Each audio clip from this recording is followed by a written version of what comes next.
What's up guys, welcome back to my channel. Today we are reviewing the MCU special Werewolf by Night. And I have to say this is probably the first time in a very long time that I haven't been completely cringed out by something that Marvel have made. As this standalone special progresses, it does defer to that classic MCU lightheartedness, a more wholesome energy than you might expect from this kind of horror special.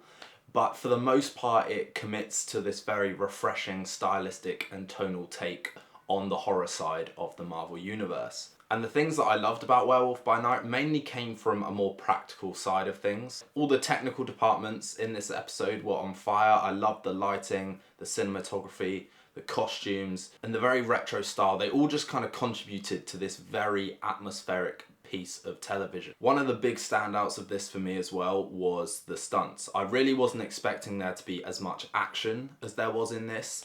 And I definitely wasn't expecting the action to feel so real and practical and well choreographed. Whether that was the hunters fighting each other, the werewolf fighting the guards, it all just felt like it landed with a much more grounded style. It felt very real, it felt like they were using practical stunts, and it really paid off. My criticisms of this episode were that I do think the design for the werewolf felt a bit too 1980s Planet of the Apes. I'm not gonna lie, I think they could have done a bit more to make that costume land. At times it did really look like a guy was just wearing a fluffy leather jacket. I think they could have done a bit more to add to the aesthetic of this character when he transformed. I also don't think the show needed to divert back to the typical MCU humour and wholesome energy that this episode does kind of revert back to. It was doing really well, I thought, up until the twist.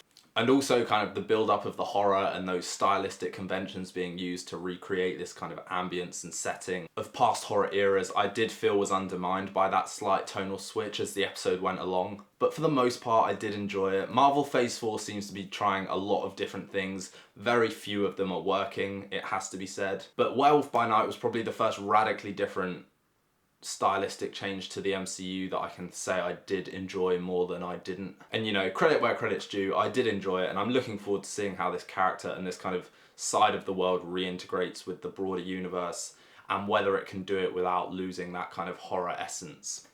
But do let me know what you guys thought. Drop your comments below. Please also consider liking and subscribing to my channel, that's always a huge help. And in the meantime, I will see you for the next vid. Goodbye.